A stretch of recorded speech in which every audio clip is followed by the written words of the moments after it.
Welcome to our opening event of the COP29 Virtual Ocean Pavilion. My name is Katie Mitchell. I'm a research assistant with the Global Ocean Forum, one of the co-organizers of the pavilion this year, along with Plymouth Marine Laboratory. I'll be on the call today to provide technical assistance if anyone needs any troubleshooting.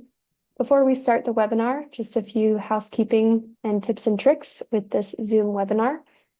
There is a question and answer function available along the bottom bar for all participants.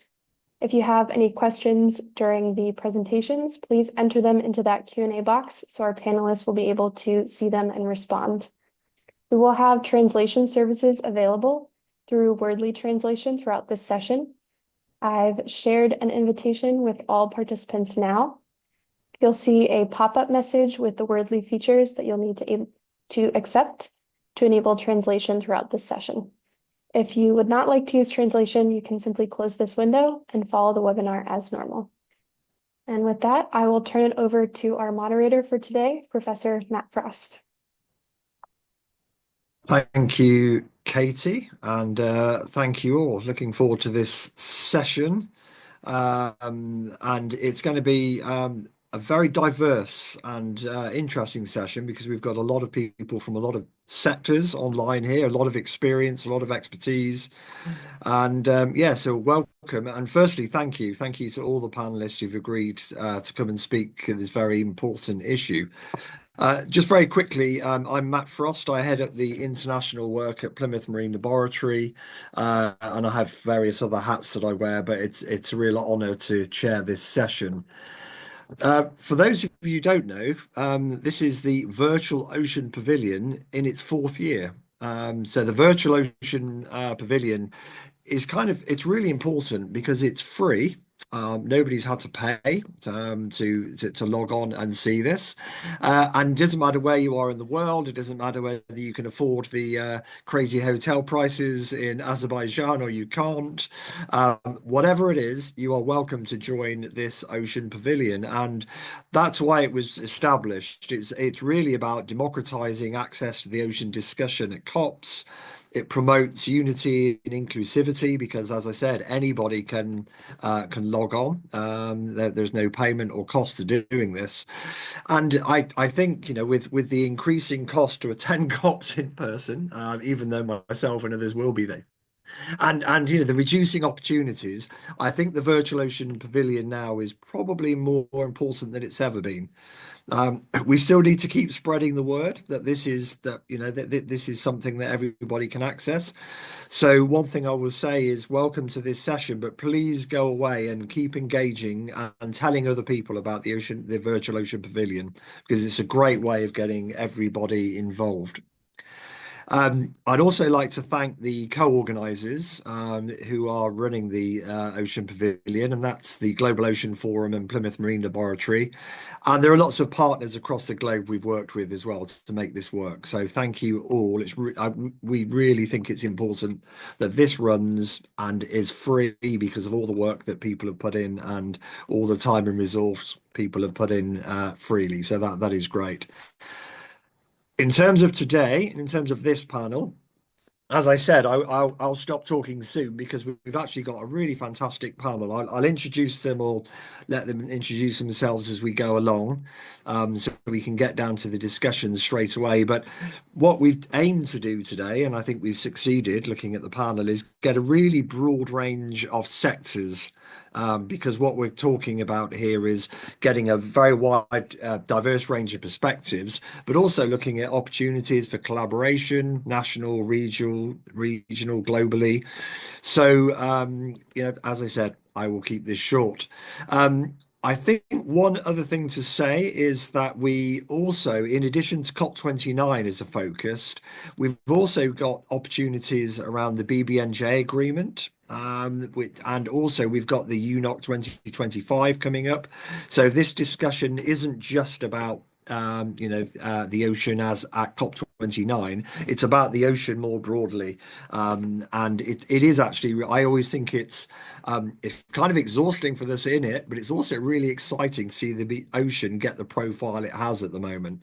I look at my calendar and I think, oh my gosh, that's really tiring, but isn't that fantastic for the ocean? It's much better than looking across the calendar and not seeing the ocean represented. The ocean at the moment is really high profile, and that in itself, to me, is great. And I kind of attribute to people like we've got on the panel today who've really fought hard to get the ocean recognised, not just in COP, but across various conventions and fora and science policy groups. So yeah, everything we say today will feed in much broadly than just COP29. On a practical front, we're going to go into the panel discussion shortly, but please post questions as we go along. There will be time. I will stop after various presentations and discussions and invite people to ask questions. But if you could post them as we go along, that would really help us to manage the Q&A session, but also to manage and sort of make sure everybody gets a chance to speak. So please post your questions, and Katie is supporting that. So, on that note, and without further ado, we're more or less ready to start our first panel discussion. I will, as I said, briefly introduce our first two speakers. So we have Dr. Margaret Leinen, who's Director of the Scripps Institute of Oceanography, Vice Chancellor for Marine Sciences and Dean of the School of Marine Sciences at the University of California, San Diego. I've had the pleasure of meeting Margaret on a number of occasions, and all I can say is she is vastly knowledgeable about ocean science, policy, and sort of the world at large when it comes to the ocean. So we're really delighted to have Margaret.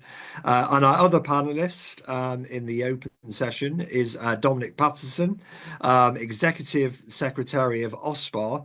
And once again, I've known Dominic for many years, and yeah, always been impressed by his knowledge, both of science, policy, marine habitats, and a host of other things. So both of these speakers bring a wealth of, as I said, expertise, knowledge, and experience to this. So thank you very much for speaking in this first panel. And without further ado, I'm going to hand over to Margaret, and the panelists have all graciously allowed me to call them Dominic, Margaret, etc., and not have to address them by their titles every time. So thank you for that. And Margaret, I believe you're speaking first. Hey, thank you, Matt. Thank you, Miriam and Katie, for putting this on. I am at the non-virtual Ocean Pavilion, and it's been quite a day. And in addition to the expensive rooms, there's the wear and tear on one's feet. I had my 10,000 steps in by about 11:30 this morning. So I was asked to talk with you a little bit about this concept of ocean climate biodiversity nexus. And what does it mean to me, and how would I articulate it to the public? I think we'll start with the ocean and climate. The ocean is really the flywheel of climate on the planet. And it's taking up most of the heat that's generated as a result of greenhouse gas emissions and becoming warmer. It has a profound effect on the hydrologic cycle and precipitation on the planet as well. And those are all pieces of the interlinkage between the ocean and climate. I like to talk with people about things that they can understand and observe, like hurricanes, cyclones, on the west coast of the US, atmospheric rivers, which carry a tremendous amount of water from the ocean to land for precipitation, and have them understand that these really oceanic phenomena affect them, whether they live in the middle of continents or whether they live on the coast. Then I talk about the changes in the ocean.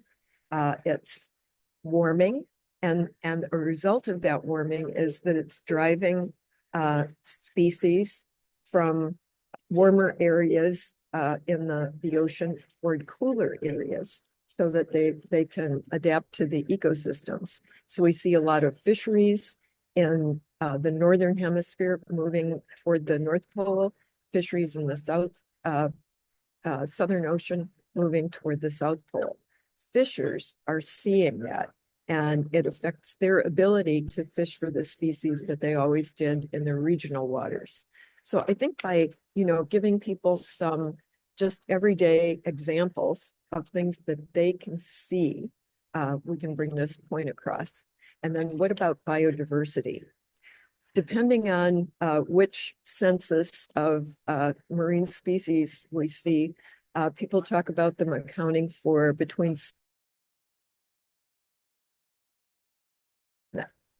and that is an enormous contribution to biodiversity.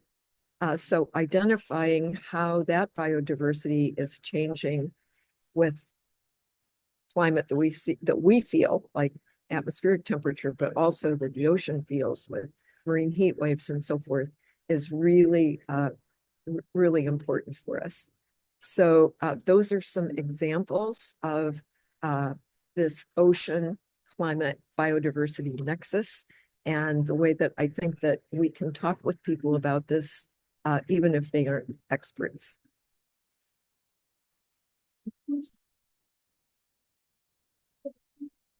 You're Sorry. unmuted. Yeah. Yes, I'm unmuted now. Sorry, you might have to shout at me occasionally for doing that as I mute on and off. Thank you, Margaret. That's a really good introduction to get the conversation going. And I'm just wondering, also, what are the? I think the follow-up question really is what are the challenges and barriers to the sort of cross-sectoral cooperation when we come to management and governance? Well, I think a really critical challenge is having enough information about these things going on in the ocean to link the changes to specific targets of management and governance. So it's one thing to say, if you see, for example, a specific marine protected area in which species are coming back, that you can establish some targets for management and governance. It's a lot harder to say exactly how ocean acidification affects fisheries in general, aquaculture, or food security, to be able to set targets for management and governance. And then, there are things like the warming of the ocean affecting the base of the food chain, the plankton, and how these important communities are changing with warming. How would we begin to go about establishing management and governance if we can't really say to government or to global frames like the UN, this is exactly what's happening. So it's critical that we manage and govern, that we understand what's happening so that we can begin to manage and govern the ocean. That's great. Thank you, Margaret. Does anybody have any immediate comments to add to what Margaret says, or any immediate questions? I have one if not, but anybody wants to jump in there? Andrew. Yeah, hi. Thank you, Margaret, and thank you, Matt. I guess that point you make about collaboration, Margaret, is one of the essential points. And I guess it's not just about working together on things that cross over, but making sure that in the collaboration sphere that actually learnings are being shared and embraced then by the ones that need to adopt or learn from. So that's one of the key areas that we observe is perhaps often missing in the collaborate or collaboration is essential sphere. And so I'd just like to add that into that conversation there. Yes, it's extremely important. And I think that, we have finally, there's been enough change now that we finally see the intersection points where we can begin to talk with the private sector about what we see, and we're able to provide a little more information about that that's actionable. And I think that making that marriage of what the scientific community knows and what you need to have us know is really important. Excellent. Thank you, Andrew and Margaret. Any other immediate questions from the audience? Katie, you might have to tell me if anything's posted online because I don't necessarily see it. I'm assuming not unless you say otherwise. So far, no questions in the chat. Okay, that's great. Thank you. In that case, what I'm going to do to make sure we've got enough time, I'm going to hand over to our second panelist in this section, which is Dominic. So over to you. Thank you.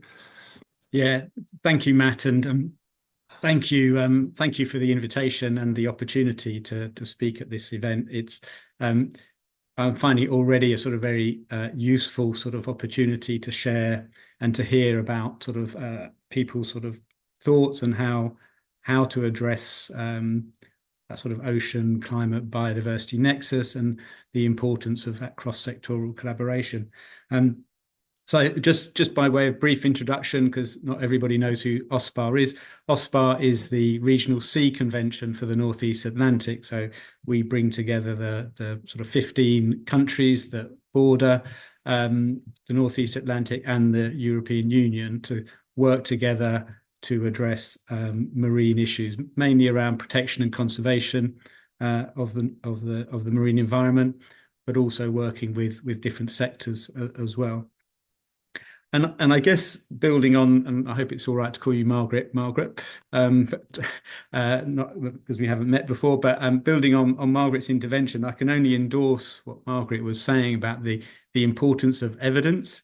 I think OSPAR likes to see itself very much as an evidence-based organisation. We can only take measures, we can only put forward ideas to policymakers if we have clear evidence to underpin those measures. I would sometimes say that sometimes we do have enough evidence, but policymakers often ask us for more. But sometimes I think we have enough evidence to take actions, and really it's more about political will in those circumstances. But in terms of cross-sectoral collaboration, I think I always say it's not rocket science. It's about bringing together the right people to discuss these issues. Within OSPAR, just by way of an example, we have a very good sort of mechanism for working with the North East Atlantic Fisheries Commission, so our equivalent regional fisheries management organisation that overlaps with a lot of OSPAR's region. And we get together. We get together on an annual basis in a room, face to face, and we talk about our shared objectives and concerns and how our actions in OSPAR, so our mandate to protect and conserve the marine environment, can be sort of supported, benefit from the actual management measures that the North East Atlantic Fisheries Commission are putting in place. And it takes trust, it takes honesty. Sometimes the discussions are very frank, and it takes time. And we've been having meetings with NIA for the last 10 years, but it's I think a really exciting place at the moment. I think, Matt, you mentioned the BBNJ Agreement that has really provided added impetus and momentum, I think, for international intergovernmental organisations to come together to see what it is that they can do to protect and conserve the marine environment. Yeah, as I say, it's not rocket science, but you do need to have those mechanisms in place to bring yourselves together. Through those meetings, we also invite other bodies, so the International Maritime Organization, the International Seabed Authority, other fisheries management organizations as well. And we would really like to see that kind of platform develop as a way of bringing sort of organizations with the right mandates or complementary mandates to really deliver better protection in relation to protecting the marine environment. I'll stop there, Matt, for a bit. Let someone else come in. Thank you, Dominic. Yeah, that's excellent. And yeah, I do have a question. I'm going to open it up to the floor first. Does anybody have anything either they want to add to what Dominic has said, or a question or comment? Otherwise, I'm going to jump in first. Well, okay, I'm going to jump in first in that case. So, Dominic, one of the things that you mentioned, I'm so glad you said it because I'm quite passionate about this, is you said that there's a real balance when we use evidence. On the one hand, we all want evidence. Most of us are scientists or scientists by background, and we recognize that we talk about evidence-informed policy, evidence-based decision making. On the other hand, there is this, and I often quote this. Somebody wrote in 2001 in a report, I think it was Professor Dan Foley, said we know more about the North Atlantic, or it was one, I think that was the area, than pretty much anywhere else on Earth, and we've mapped whole swathes of it, and yet we're still not doing things. It's that balance with political will. So my question is, as we move into the whole discussion around areas beyond national jurisdiction, where we've got enormous gaps in knowledge, is there a risk? How do we have that balance between those of us who are really passionate about we need to do research, we need to collect data, we need to map the seabed, but at the same time, not allowing that for an excuse for 10 years of inaction with people telling us, well, we need more evidence? It's a really tricky one. I didn't know whether you wanted to come back on that, or if anybody else wants to answer that, because it's something I always really struggle with. But Yeah, no, thanks, Matt. And actually, yeah, the scientists on the panel may have sort of strong views on this. Yeah, it is a challenge, and I think one of the reasons why we want to collaborate with others is, I think, by working together with other bodies, we have more chance of collecting that evidence. We don't have in OSPAR necessarily all the access that we need to evidence of fishing activity. By working with NIAF, for example, we can get access to that information on fishing activity and know whether or not there is a pressure that needs to be addressed, or whether there isn't sort of fishing activity going on.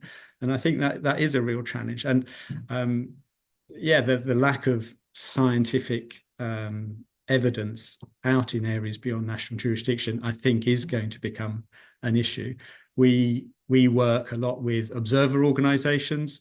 So even if our contracting parties aren't producing evidence, we would work with, for example, BirdLife International provided a lot of the evidence to support the latest marine protected area that we designated in areas beyond national jurisdiction. So I think there is evidence out there, but it's much better if you can collaborate, coordinate, work with other sectors, with other organisations to try and pull together what evidence is there. Whether or not it then is enough to take actions is when it goes into the realm of the kind of policymakers, and whether there's a willingness of people to actually take those measures. Exactly. Thank you, Dominic. Did anyone else want to come in on that issue of the balance between evidence and action? Julian. Yeah, thanks, Matt, and thank you, Dominic, for this comment. And I think I hear you very much, and particularly in terms of what the policymakers and the decision makers require. And I think this is really a challenge for the ocean science community, because when it comes to knowledge gaps, there are things that will take years to fill our knowledge about. If you look at, for example, seafloor mapping, I mean, we only at 26% of the overall ocean seafloor that's been mapped in high resolution. So we need to continue, and this is going to be a long effort, and will require coordinated approach and cooperation amongst member states. But then you also have very rapid now onset events in the ocean that really require a much faster way of delivering information on those processes. And the issue of marine heatwave was mentioned, which I think is also a very important for that community to be able to provide guidance to decision makers on possible mitigation and adaptation measures. So that require a time scale which is much shorter, and indeed it is a challenge. Thank you, Julian. Margaret. Yes, I think another requirement for action is that we let the public know and help them understand how important it is, how important the ocean is for them. And it sort of goes back to that first question you asked me, how do we make this understandable to the public? Because that's where the public is who really motivates governments to act. And, you know, if we can really help them understand that some of the issues that they're seeing with flood and drought that affect agriculture, or some of the things that they're seeing with fisheries that affect whether I can fish in my own regional waters, those are the kinds of understandings that will allow them to go to their governments and demand action. Yeah, no, absolutely. And sorry, Margaret, if I come straight back to you as well, because it was a question I was going to ask earlier. One of the things you mentioned that was really interesting in your presentation was you mentioned the fishers, for example, observing change already, and quite often, you know, it's people down on the ground, and I've heard this in some of the small island, large ocean states, people who live on the coastline.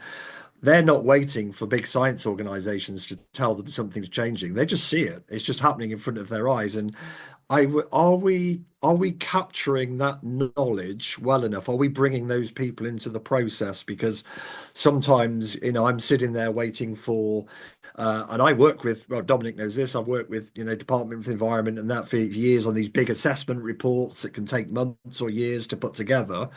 Meanwhile, you know, the fishers and other people on the coast are just saying, "Well, we know what's happening. We can see it." So, you know, so are we bringing those people into? Are we capturing their evidence, their knowledge, and their expertise? I think we're doing a better job. We could always do better, but if I compare the way things are now with the way they were 10 or 15 years ago, the generators of the knowledge from science are really eager to get the word out. And I just want to highlight the role that the UN Decade of Ocean Science for Sustainable Development is playing in this. They have demanded that in order to be endorsed as a science program or a science project, you have to have a really strong engagement program. You have to co-design what you're doing, and you have to have a plan for how you're going to communicate about it. And so the more, you know, we say to scientists, you have to do this in order to be recognized and to get the resources for your science. And the more that the science, especially the young people in science, understand that that's really going to not only make them feel great about the work they did and understand that it had an impact, but it's also going to flow back to people being more willing to pay for the science. So I think that some of these demands that the UN Decade, that many other science-related NGOs and organizations have demanded is really a positive influence on the situation. Thank you, Margaret, and I'm sure that's music to Julian's ears to hear that call reiterated. Okay, are there any? I mean, on the general discussion we've had so far, does anybody else want to chip in, add anything that we've missed, or ask any questions? And I'll ask Katie as well. Are there any posted questions? We have not had any posted questions yet. If I can direct all of our attendees to the question and answer box, which should be accessible from the bottom of your Zoom screen, please feel free to submit any questions there for our panelists as the discussion progresses. Excellent, thank you. Well, thank you all. We're going to carry on the discussion in a moment, but at this point, and I really hope this works because it's getting even more technical now, we're going to have a very short intermission where we're going to play a video called Our Big Ocean. And this is a Blue Nature Alliance video. Our ocean is an important ecosystem, and everybody's connected to the ocean. When you go in the ocean, you see all this life, and at the same time, seeing how delicate the oceans are, even though they're so immense and daunting, they are actually quite fragile. It's global threats that we're all facing together, really large. It's so important to conserve and to protect the ocean because the cost of not doing that is so huge. If you love someone or something that you care about, you have to move people, to move mountains, to do something. Scientific evidence has shown that we have to have at least 30% protection for the ocean. So 30 by 2030 is the next campaign to try to rally people's focus and their investment to heal our oceans and to heal our environment. Look, you have to respect the nature. We came from the ocean and we have to make sure that we use it sustainably for our kids and future generations to come. But the bottom line is nature doesn't need management, people need management. And so the only way to do that is to build relationships between people, to share lessons learned, to improve marine management and governance around the world. The ocean connects us all, and regardless of where we're at, the challenges are very similar, so we need to work together to maximize our impact and be more successful. At this event, we have more than 20 managers representing 17 different countries, where in essence represents the foundation of large-scale marine protection. Unlike long ago where an island problem was just an island problem, a resource area problem can be a global problem. Facing all the challenges coming in terms of global conservation, we have to do it together. We have to share experiences, and from that we can save time, energy, resources, and all the things that are normally lacking when we're working in conservation. Entonces, toda esta experiencia reunido acá, voy con la mochila lleno de materiales para trabajar allá. I've learned a lot from my colleagues who have come long distances to come to Hawaii, and it will result in changes in what we do and how well we do it. I take a lot of lessons back home, especially about community-led conservation. So just incorporating all of these traditional and ancestral elements into conservation, I think are really important. 15 years ago or so, conservation planning was a very top-down process. Areas that are created in a top-down process cannot work because of the lack of local support. And now there are several sites trying to create marine protected areas, but from bottom-up processes where communities are going to the government to ask, please protect our waters. That's a huge change, and it's something that we should try to promote in every single area.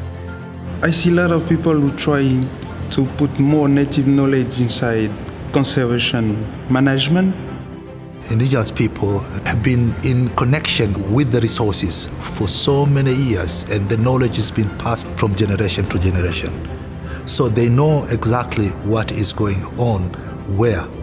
So if you harness that knowledge, then any policies or strategies you make become more inclusive for everybody. And Indigenous people, they are part of the solution rather than part of the problems. It's finding our core common values together in order for us to move forward.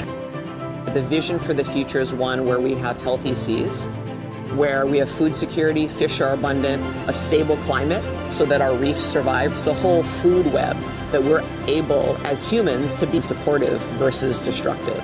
I see in the future healthy oceans and also healthy people, and bringing everybody to the table can lead us to this place that we want to get to. My experiences here after this week give me hope. That's why bringing people together is the most important thing. If we can heal people, if we can heal each other, then healing the planet is doable. Anything is achievable with the right mindset and the right vision and the right commitment. And so it's absolutely achievable if we can do it together.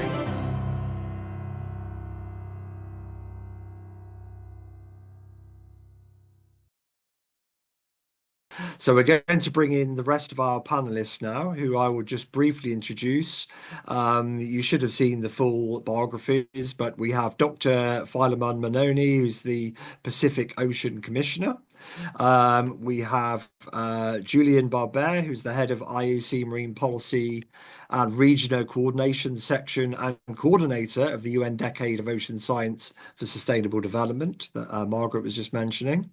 And we're also bringing in Catherine Arroyo Ossé. I hope that's pronounced correctly. Apologies if not. Good, perfect. Executive Director of the Mar Viva Foundation. And feel free, each of you, when you come in on the questions, to add a little bit more to my introduction and say a little bit more about who you do, what you do in your organisation. So we'll put out some questions now, and I'm going to hand over to the panelists one at a time. But once again, it's a bit of a free-for-all. People could feel free to jump in whenever they want with questions, comments. But the first question, and maybe Philemon, if I can put this one to you first of all, is what is your organisation's comparative advantage vis-a-vis your peer organisations, and how would you leverage this advantage to promote collaborative ocean solutions to climate change? So I'll put that question to you, but feel free to say anything else that you think is important to the discussion we're having in general. Thank you. Thank you. And thank you, first of all, for inviting me to the panel. Well, you know, in the Pacific, we like to do things together. I mean, there is an architecture, there is a regional framework, and to support the work in all sectors in the Pacific, our preference is that we work through those systems or that mechanisms, because it can get very, very difficult for many small administrations and governments in the Pacific. But the institutional architecture in the Pacific is, by the way, there is a review of the architecture going on at the moment, strategy for the Blue Pacific continent, recently endorsed by leaders 2 years ago. But there in the region, particularly in the ocean space, different organizations that have a role, a part, a mandate in the governance of the ocean. For instance, you have the Forum Fisheries Agency that looks after fisheries management, the Pacific Regional Environmental Program that looks at the environment, the Pacific Community, largely the science provider for the region on ocean, and of course, my organization or my office, the Office of the Pacific Ocean Commissioner. Now, this office was mandated by leaders about 10 years ago and stood up, and most importantly, for the reason that, of course, the different players in the ocean space, well-intentioned, overwhelming sometimes, uncoordinated, sometimes working across the other. So a core role of the Office of Pacific Ocean Commissioner is coordination. The need for robust coordination, because we at the region and at the national level look at the commitments we have undertaken under international law, under global initiatives, and how we are progressing those at the regional as well as at the national level. So the important, to a large extent, is to promote that. Another part of the job is to take these messages, the important messages, to the global stage. We were just talking earlier about what science is needed, how much science is needed, the political will, traditional knowledge, and all of that. In an earlier side event today, we talk about the need for science and what science is adequate, whether, for example, in the deep sea mining sector, a contentious and polarized sector in the Pacific. If you look at the Pacific performance at the ISA, we are all over the place in terms of. So it is important to regroup and to have a look at all of these issues and how we could remain the collective that we want to be, so that we get our message out across at the global level more effectively. We cannot do it. We cannot go alone at the global level because we get swallowed up very, very easily. So the collective, sub-regional is a more effective way to do that. So part of the role of the Pacific Oceans Commissioner is to promote those priorities, help make the argument, shape, influence the global thinking about the ocean, about how important it is. I mean, sometimes I don't think we need to be taught about how important the ocean is, because every day of my life when I was a kid, I swam in the sea. The ocean provided the life, the assurances, the homes, the identity, the knowledge for all of us. And so I think it's just organizing those a little bit in a manner that, when you share that or when you translate that into what we do in the modern day, that it is understood. I think that is an important point to make. But the job of working hand in hand is what we need to do, at least from the perspective of our Pacific region. So my office, together with the SPREP, which deals with the environment, with the Pacific community that deals with the science, with FFA that deals with fisheries.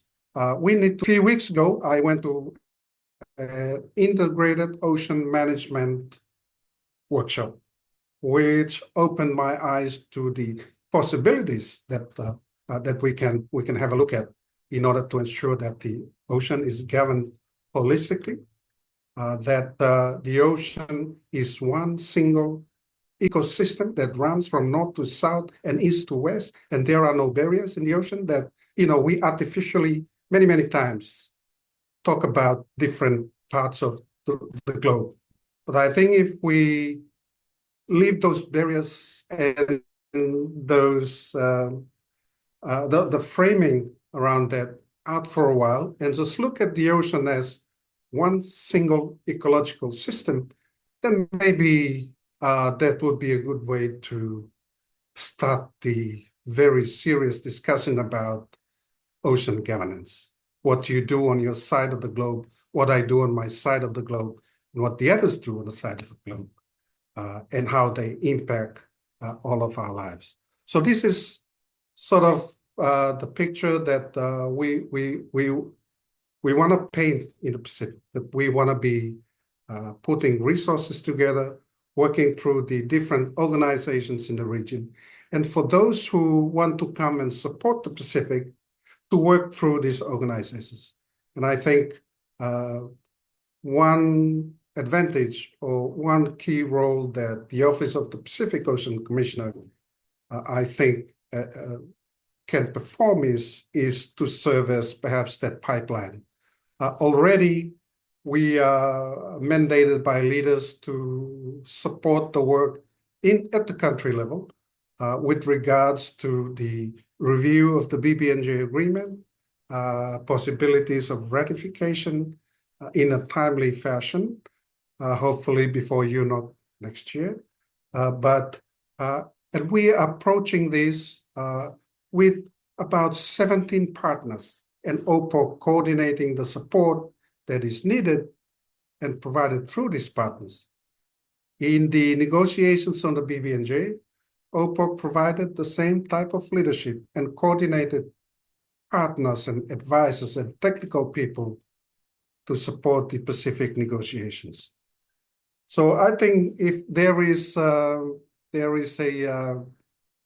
if you can call it a comparative advantage in the role of OPOC, I think what we've done in the past, or what we plan to do in the future, I think is exactly that: coordination, ensuring coherence, ensuring alignment in policy, etc., at the regional level, and working with national governments in the region will go a long way in our regional effort to support the global effort on managing the oceans. Perhaps that would be my comments for now, moderator. Thank you for the opportunity. No, thank you. That's excellent. That's actually music to my ears. I think that's a really powerful message in terms of that we're much stronger as a voice in that collective when we work together, and also treating the ocean as the ocean, not oceans plural, but the ocean. I think that's so important. I saw some of the work you were doing in Barcelona at the UN Decade and say at other meetings, and I think it's working. You know, I think it's what you're doing is it's giving the Pacific that single voice, which is much more powerful when you coordinate. So thank you, though. That was really excellent. I'm going to open it up for any other comments quick, but I just want to just also introduce Andrew. Apologies, I've got a feeling that when I did the introductions earlier, I might have missed your name out. I suddenly, so if so, I just want to introduce Andrew Stevens as well, who's Chief Executive Officer at Sustainable Shipping Initiative. And also maybe hand over to you to see if you want to come back on that or make your own intervention. Yeah, no worries. Thank you, Matt. Thank you. And thank you for being invited to join the panel today. So yeah, I can go ahead and give my response to the question that you led with there. Very interesting. Just very briefly give an introduction perhaps of the SSI, which is the abbreviation for the Sustainable Shipping Initiative, is a bit easier to get along with. And then perhaps a little bit of, you know, how we leverage on what we do.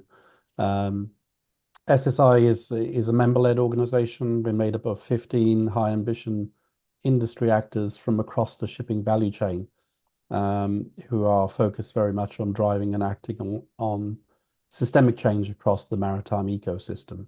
And it's the advantage of bringing together a cohort across the value chain that allows that systemic and holistic focus and discussion to take place.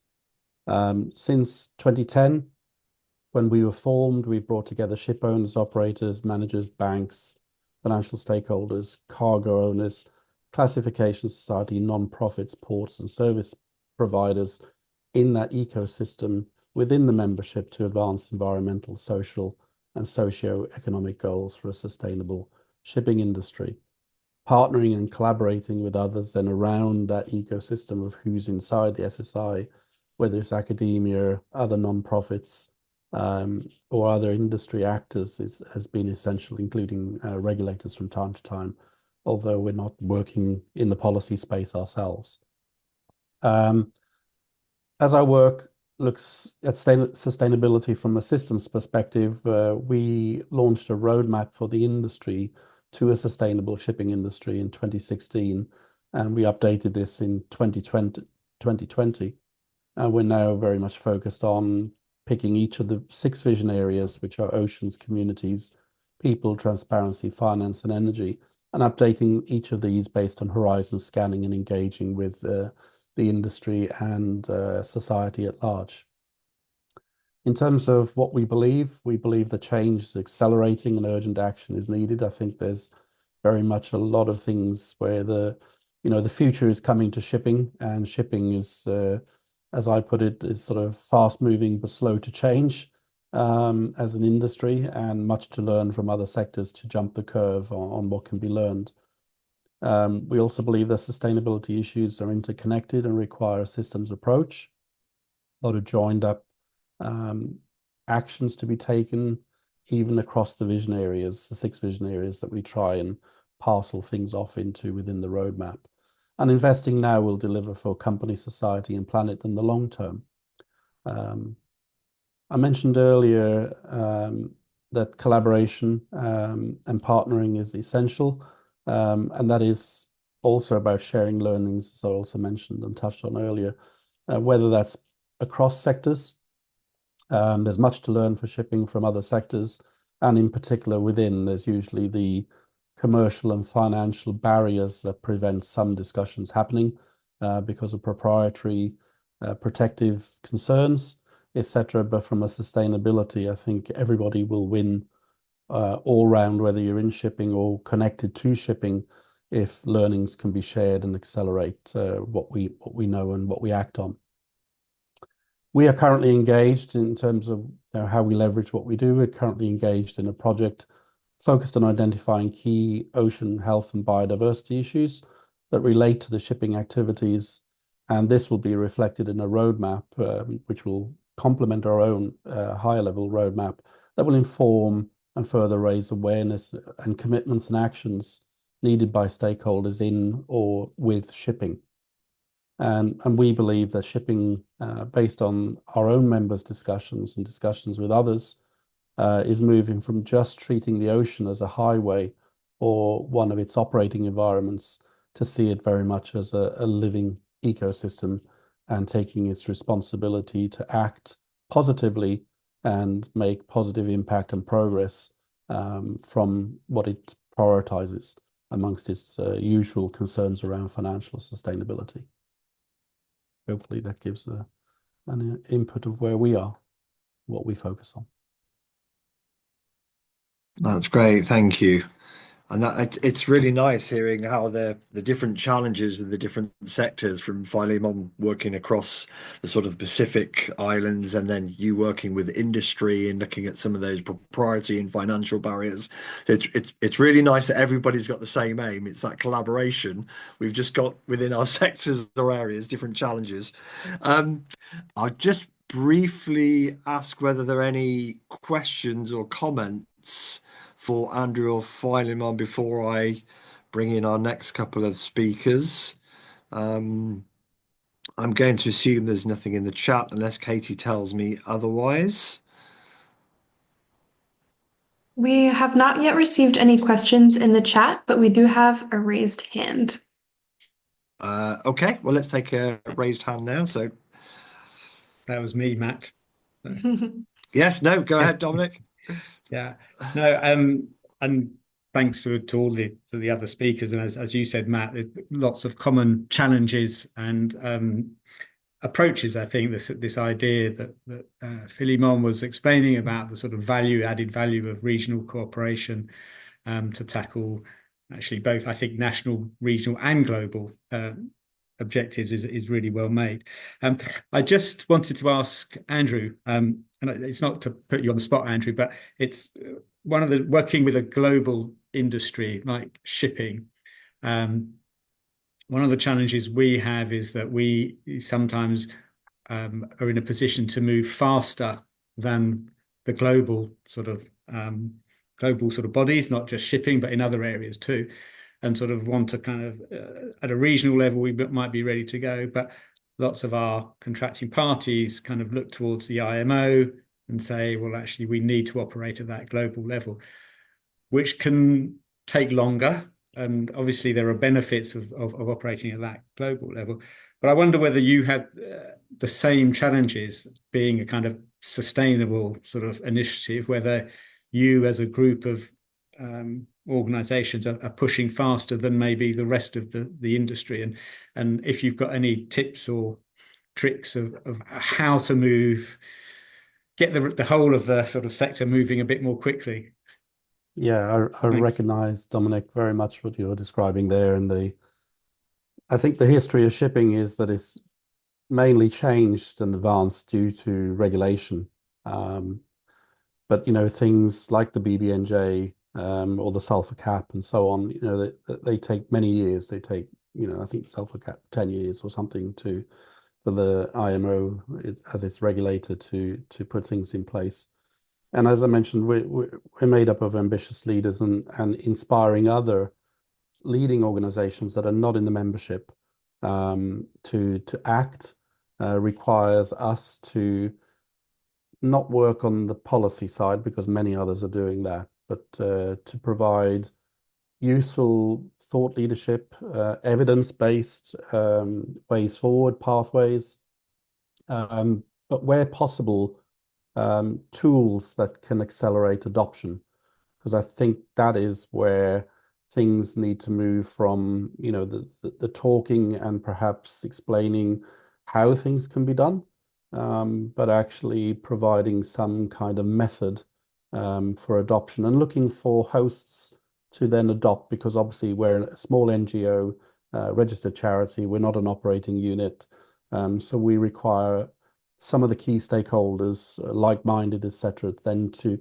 pick something up that we are showing as a solution that can be adopted and how it can be adopted with a possible tool, and that may mean working with them on that tool development, but to then have that rather than a, you know, you talked about something great. I'll reference one of the things that the SSI developed, which is a code of conduct for the labour and human rights for seafarers over above the Maritime Labour Convention, to make sure that, you know, seafarers' rights are afforded just like their landside onshore peers, which very much is not the case traditionally or historically in shipping. So we developed a code of conduct together with the Institute of Human Rights for Business and other partners in the human rights space. And we didn't want to have something that we could say, here's a list of 50 points or clauses in the code of conduct that you should be inspired and adopt, or even you know, have a declaration and everybody commit to and sign and wear a badge. That wasn't good enough. We then developed a self-assessment tool that could be used to track progress, that can be in the first instance voluntary as part of a pathway and a journey, but then to inspire sharings of learnings and momentum, and hopefully lift something to a new norm, but new norm based on actions and learnings that can be undertaken. Seafarers play their part in building their own awareness, you know, of recruitment fees, bonded labor, etc., is illegal, and for them to also know their rights. So it's those kind of tools, I think, that we focused on to help accelerate action and adoption, and not, as you said, you know, simply wait, or others have said as well, simply wait for a lot of fact-based evidence, a lot of debate and deliberation and regulations to be put in place when it's a very complex global landscape which shipping operates within, and impacts and interacts, of course, with other sectors, land-based and so on. Thank you, Andrew. I'm going to hand over to our next, well, we've got two more speakers on this question on this panel. So firstly, I'm going to hand over to Catherine.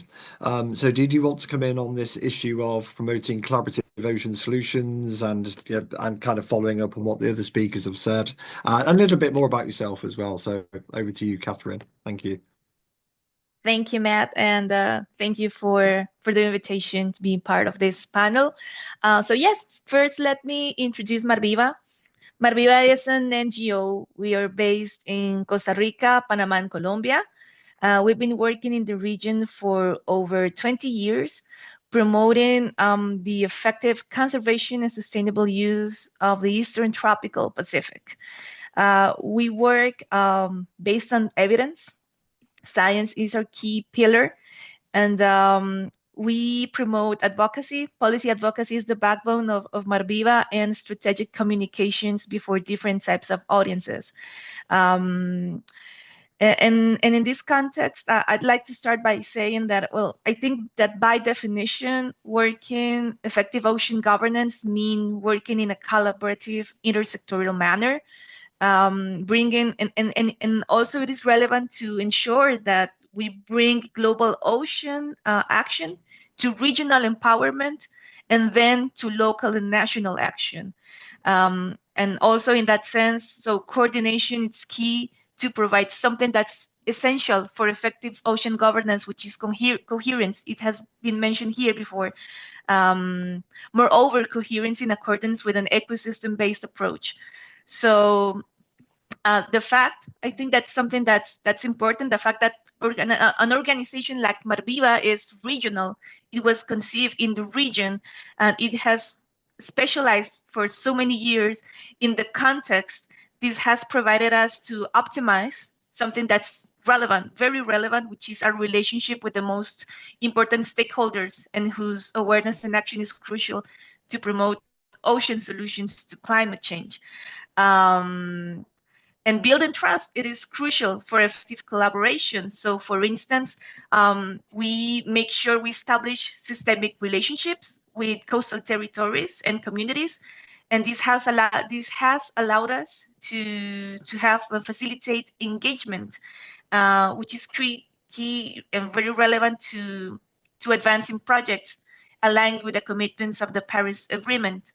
So, for example, currently in the 3 countries, in Costa Rica, and Panama, and Colombia, we maintain programs to promote the transformation of coastal fisheries towards the adoption of responsible fishing gears.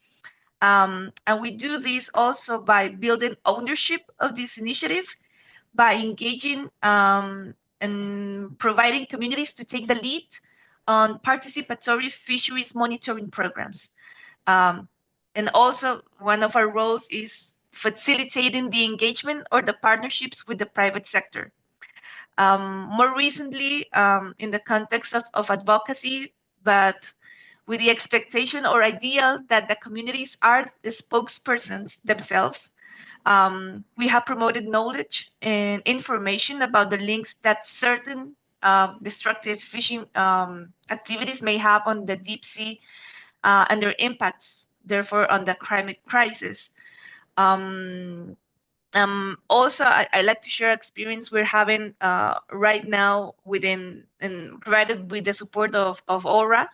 We're implementing a project that intends to provide further awareness of coastal communities in relation to the climate crisis and how this crisis is contributing to the increased occurrence of meteorological, oceanographic phenomena that are jeopardizing the dynamics of fisheries and the dynamic of coasts.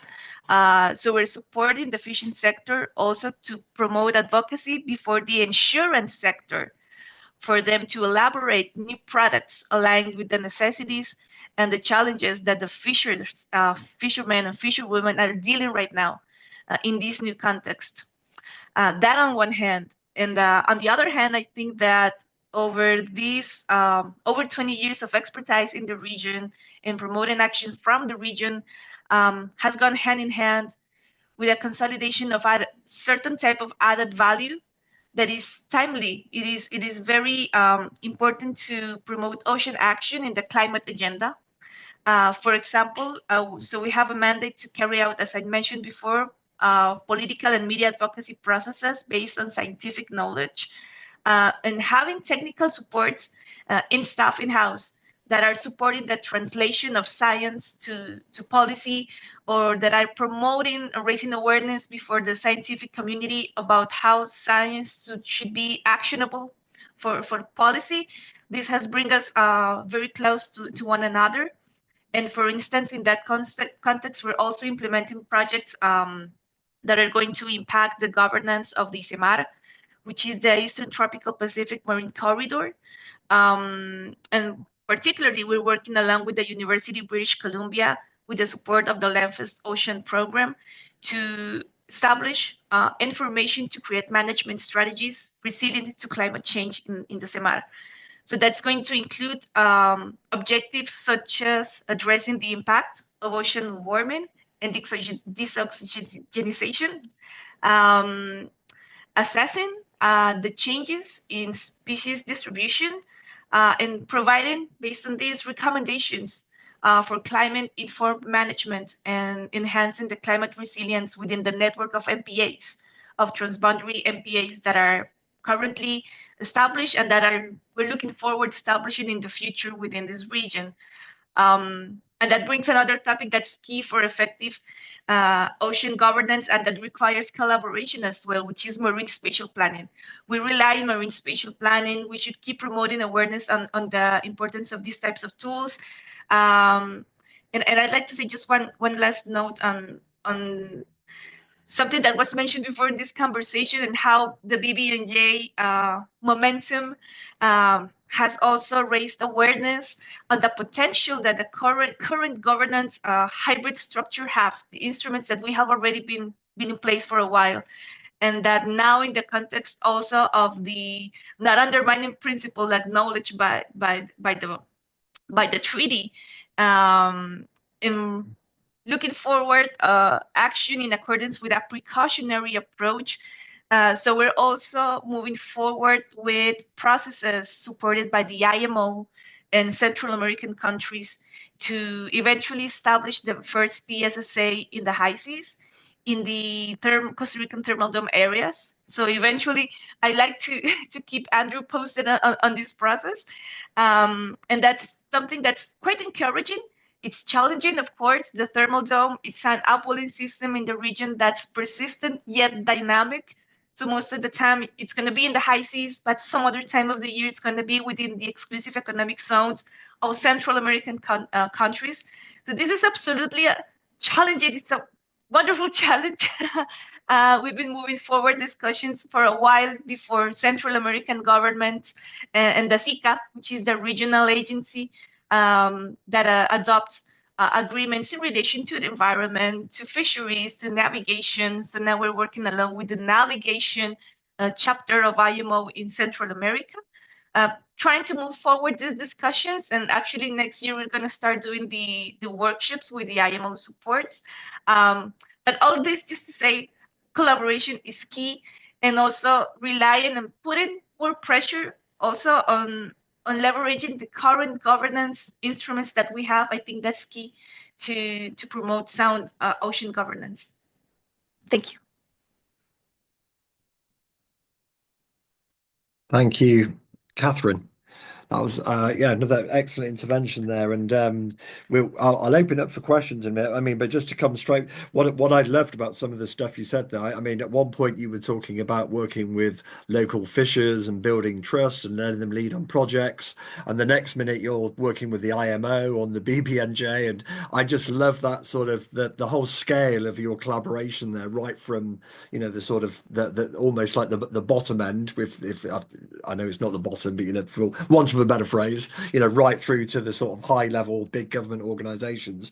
And also, I'm going to confess my complete ignorance here. I don't know anything about the Costa Rican thermal dome, but I'm going to look that up because it sounds fantastic in that dealing with a dynamic environment, and we don't hear that very much. I know, and I'll be happy to share further information with all of you on the process and on our role within the project that's called the Sargadam project. We've been working along the promoting of raising awareness and governance and management for the thermal dome for over 10 years, I'd like to say. We started addressing this topic with the support of the Global Ocean Biodiversity Initiative. In that context, we were able to gather information that has already been developed in relation to the dome, but moreover, we're working on addressing data gaps to elaborate on the connectivity that is demonstrated in order also to raise awareness to Central American governments on the relation and connections between what's happening in the high seas and their implication not only to the environment and biology, moreover to the economic and social dynamics of the Pacific coastline. But now we're also jumping higher in the sense that we are gathering data on the fishing vessels that are in the dome. The dome is one of the most productive, most important areas for instance, for tuna catches in the Eastern Tropical Pacific. So this also is going to require to building on a strategy to address the countries and the companies that are there, that are fishing there, and bring them to the conversation. I mean, it's about that. It's about mapping. It's about compromising, but moving forward actions that are urgent in such a complex context, and without addressing, which is something that's relevant, which are going to be the impacts that climate change are going to eventually generate in the dome. Is it going to be as dynamic, as persistent as it is now? Probably not. But then again, we need more information and we need more collaboration towards that. Well, it's really exciting. So yeah, no, thank you for that. I always like it when I go away from one of these meetings with a bit of homework myself to do. So that's always a good thing for me. So finally, and it's a cliche, but it's always true. Last but definitely not least, it's Julian who's going to also address some of the work around promoting collaboration and talking a little bit more about yourself and maybe the UN decade, and I'm sure a host of other things. So thank you, Julian. Over to you for your intervention. Thank you very much, Matt. Yes, maybe I will mention the ocean decade. I'm not sure. I'm still debating. No, anyway, great to be with you, and of course to be also associated with the Global Ocean Forum. The IOC and the Global Ocean Forum have a very long history, and you know it's good that we can continue these discussions. So my focus is going to be also on science, and in fact, it's going to complement quite well, I think, what Catherine has very well described in her region, and the type of interaction and the importance of generating knowledge collaboratively and connecting that to the ocean management efforts. A few words on the IOC. The IOC, for those who do not know, it's the Intergovernmental Oceanographic Commission of UNESCO.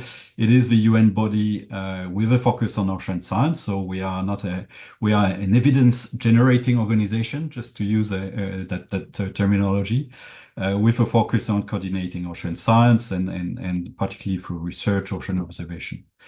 But I'm not going to talk too much about IOC, but I'm going to talk more about how we use science to really support action.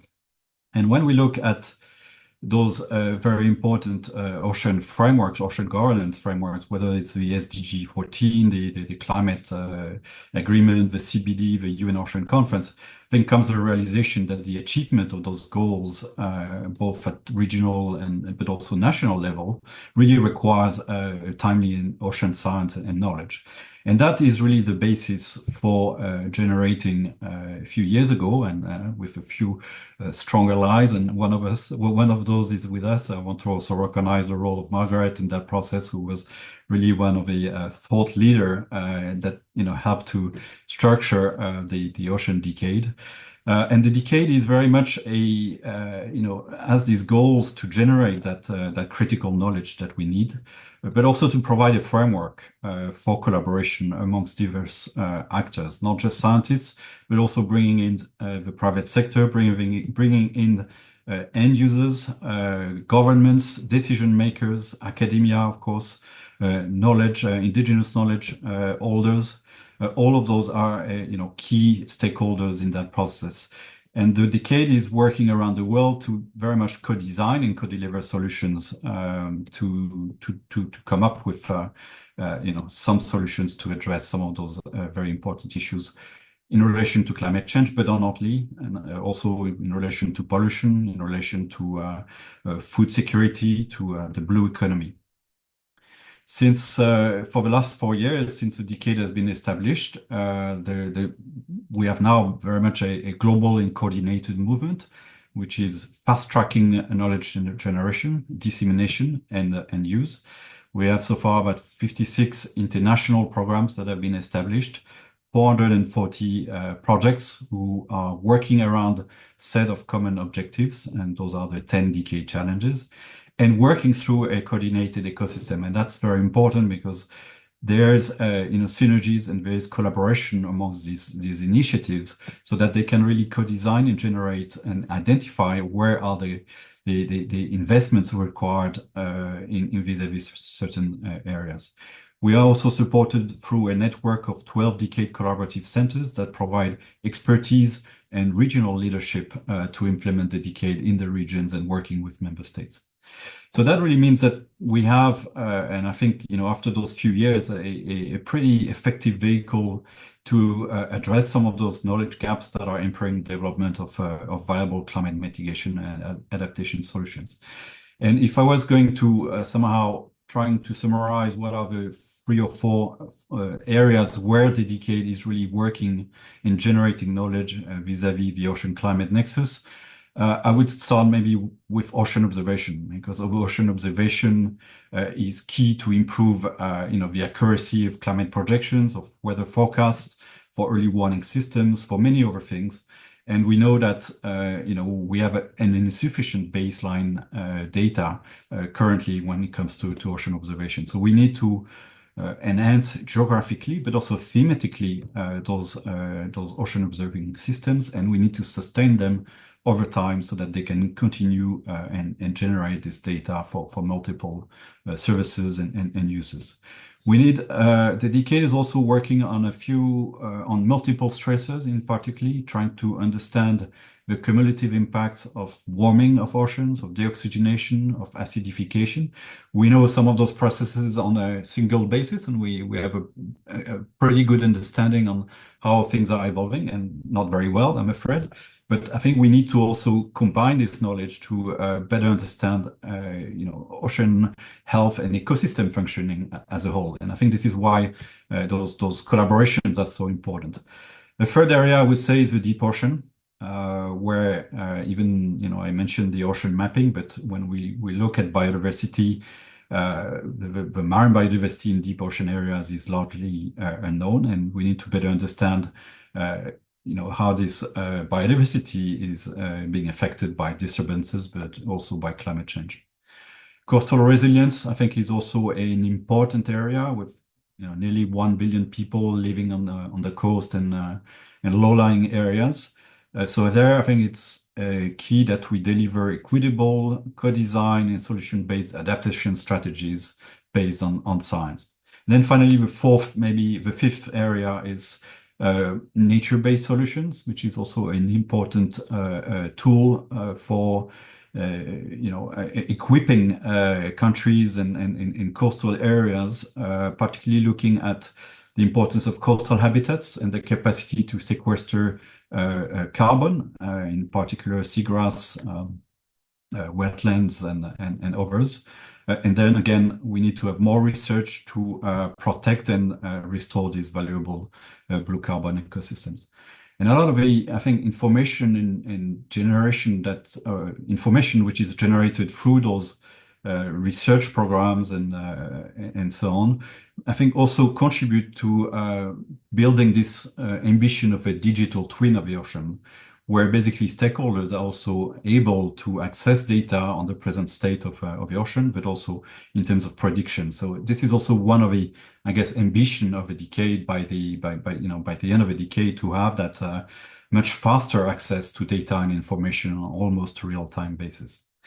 So the last highlight I wanted to stress here is, 2024 was also an important year for the Ocean Decade, and many of you maybe were at the Ocean Decade conference in Barcelona, where we had the opportunity to take stock of what has been achieved within the decade, but also to set new priorities for the years to come in terms of our collaboration and where we need to work together. And I just want to highlight a few of those because I think they are important.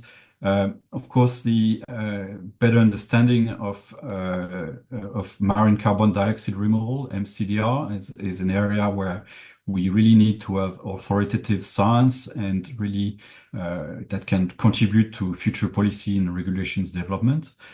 Decision support tools for the assessment of vulnerability and risk to coastal communities is also something that we very much need in terms of better prepare those communities to coastal hazards and of course climate change. Scaling up marine and coastal ecosystem-based management, also bringing in these climate aspects and what we very often talk about climate smart marine spatial planning. But how do we do this concretely? What kind of tools can we use to forecast those changes so that we are, setting up management systems that can deal with this dynamic nature of things, which is only going to be exacerbated by climate change. Scaling up climate mitigation, including through marine renewable energy, is an area where we will also need more science and where the DK needs to focus. So these are some examples of where we're going to go in the coming years and where we should really put some of the emphasis.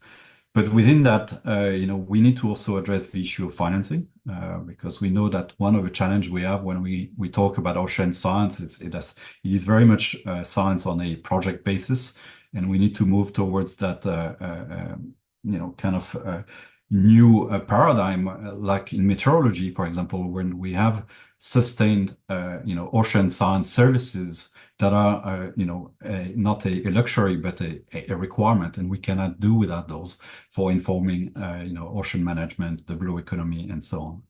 We also need, and I'm glad that we have a private sector representative with us today, but we need to have much more, engagement with industry in the innovation sectors, including in the co-design of co-delivery of ocean science and capacity development. And then finally, I would say that we need to continue to build this, a much stronger way of disseminating the science to the policymakers, to the decision makers, and to society at large. And for that, we need those interfaces to be built, and particularly in smaller and developing states and LDCs, but also everywhere. I think this is a requirement, and that really means working collaboratively with those stakeholders from the start and not at the end of the process. So this is, I think, where we come from and where we see, the collaborations where it needs to go in the coming years to really be able to deliver the ambition of the Ocean Decade. That's great. Thank you, Julian. And yeah, I mean, I have to say I'm always impressed when often it's on one single slide and it just simply says the decade has 56 programs and this many activities and this and 39 national decade committees spread across the world. And it's always just on a little slide, and I think that's incredible. I think the decade has been so important in building that massive community.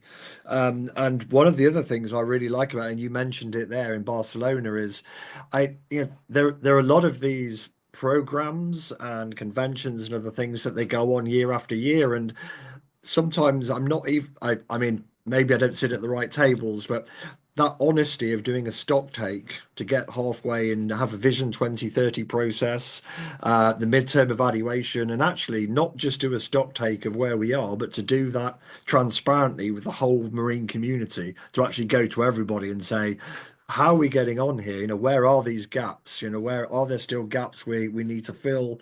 What do our priorities need to be? So yeah, it's always great to hear about the work of the decade. And I think in terms of the theme of this workshop, collaboration, it's kind of funny. I can't imagine what everything would look like without the decade in place, if you know what I mean. It's been so important in bringing countries, sectors, the science community, and the policy community together. So yeah, really exciting to hear all of that. We were going to have another round of questions around the BBNJ, but actually we're unlikely to have time, and many of you have picked up the BBNJ anyway. Plus, I'm really conscious I do want to leave, even if it's just 2 or 3 minutes, and then we're going to try and watch the video to finish off. Are there any final comments or questions from anybody on if you want to ask each other questions, or just something that you really think's important that you want to finish on? And as I said, I'm just going to assume that that people aren't using the Q&A. I think people are just jumping straight in. So any final comments from anybody on what we've talked about, or on the or if you just want to very quickly say something about the BBNJ, I don't mind.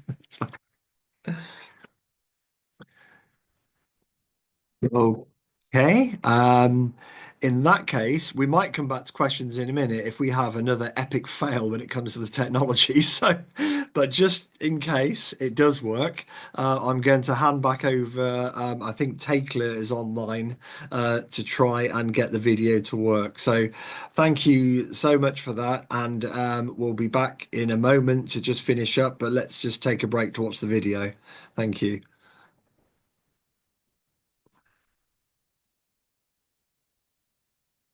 Takeler or Miriam, I'm not sure who's sharing it, but if you want to.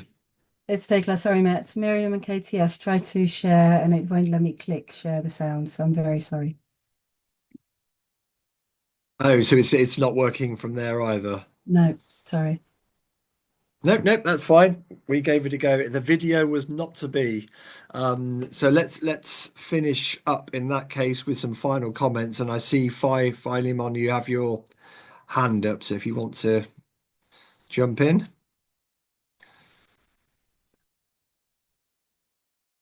Thank you. I just thought I'd jump in very quickly on the BBNJ, and I take it some concluding remarks as well.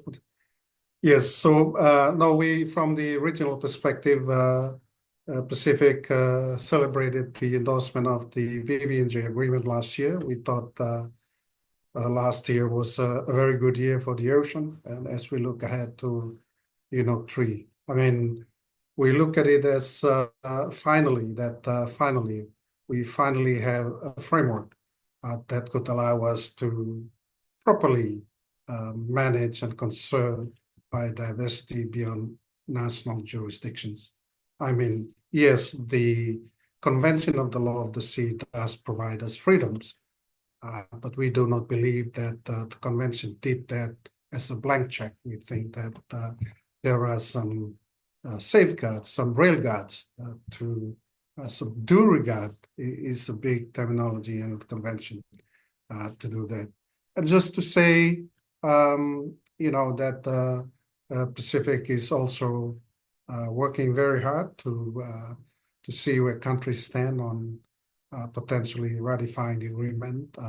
But as someone said, it's a complex treaty, and the decision to ratify also inspires the thinking about what is beyond that into actual implementation. Thus, I believe, or I see that as an important question in the overall decision on ratification. But I think the support to countries, the finance that is needed at the implementation level will be key. And at the moment, I understand that,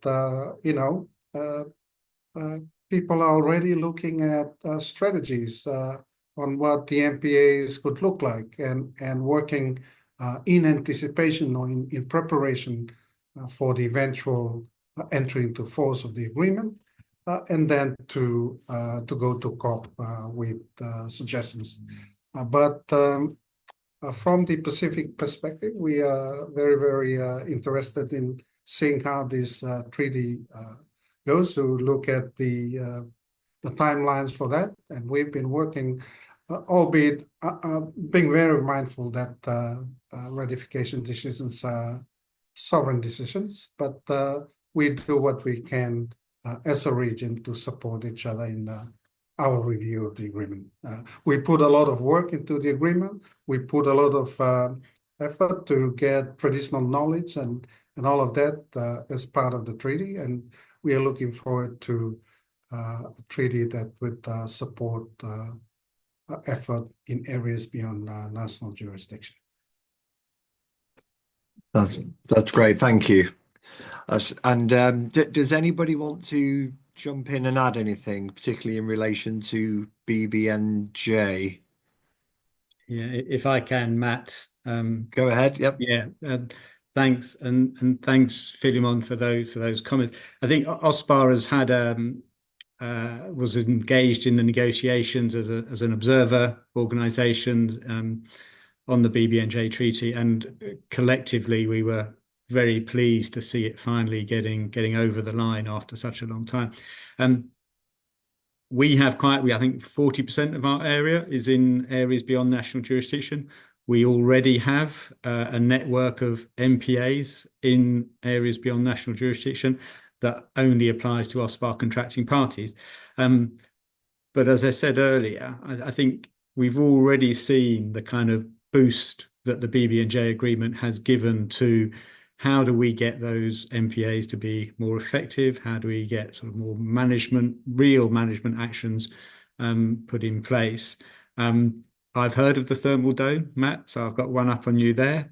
So, and, you know, I hear talk of people kind of already thinking about what are the sort of key areas that we could start to think about having MPAs, not just PSSAs, well, that's a fantastic achievement as well, but MPAs in areas beyond national jurisdiction. And I hope probably sort of being over optimistic, but I hope it does lead to a kind of bit of competition to see, let's really try and get MPAs, real MPAs established out in areas beyond national jurisdiction. Lots of challenges as we've heard today, but yeah, I think the BBNJ was a historic moment in ocean governments. It was a good year last year for ocean stuff. And just in case this is my last intervention, just big thank you from me for the other interventions. So much that I could have just put my hand up and said, yes, I agree. So really good to see the commonality of challenges that we face as kind of bodies that I think all see the value in collaboration, cooperation, and how important it is for the marine environment. I'm always saying the marine environment doesn't have boundaries. It's not like on land where you have these hard borders. We need to work together if we're going to sort of achieve the objectives that we've all signed up to. So thank you. Thank you, Dominic. I think that's a really nice place to finish. Unfortunately, we're not going to have any time for any other interventions. We're coming to an end now. So I would just like to thank, well, mainly the panelists. As Dominic said, I was the same, just nodding away, really just so many good interventions. And at one of the meetings, which I will leave feeling optimistic about what we can do with the sort of quality of people and all the work you're doing. I hope you all come away feeling sort of a bit of a lift, and that actually working together, we can do this. You know, we can achieve what needs to be done. Also, just like to thank our organisers once more for inviting the panel, also for inviting me to moderate. It's been a real honour to do that, so thank you. Thank you for those who attended, and just a reminder that the Virtual Ocean Pavilion is accessible and will be there throughout the rest of the COP, so please take advantage of it. And for a number of you, I will see you in person in Baku. So enjoy the rest of your day, and thank you all very much. Thank you. Thanks, Matt. Thanks, Thank everybody. you so much, everyone. Thank you so much, everyone. Bye-bye.